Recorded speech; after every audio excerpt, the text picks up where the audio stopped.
Olunye uqoqo lokuzama ukusiphula neengcambu izityholo zorhwaphilizo kumasipala wase-Alfred Nzo. Kweli ityeli akukho mntu ubanjiweyo, kodwa bomthetho bagrumbulule amaxwebhu anolwazi olungathwathaka kwiinkundla zamatyala ngezityholo zorhwaphilizo.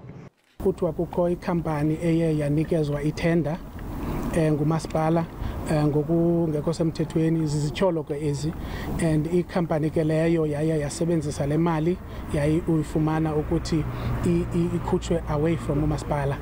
Izityholo ke zithi le duplicate tender ibikhona ikhampani ibi-contracted into yokuba mayenze le tender, but kwaphinda kwenziwa enye.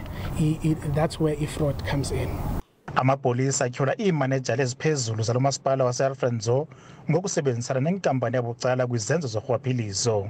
Akho nto yenzekayo except uba kuqhubeke kukusiwa kweenkonzo ebantwini.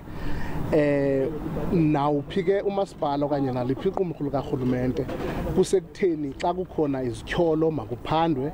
Thina apho sime khona singumasipala kusekutheni sizimisele ukusebenzisana naliphi iqumrhu likarhulumente, noba ziiHawks, noba ngu-SAPS, noba ngu-SIU. Uba kukhona into erhanela ingathi ifuna ukuphandwa, thina sizimisele ukusebenzisana nabo.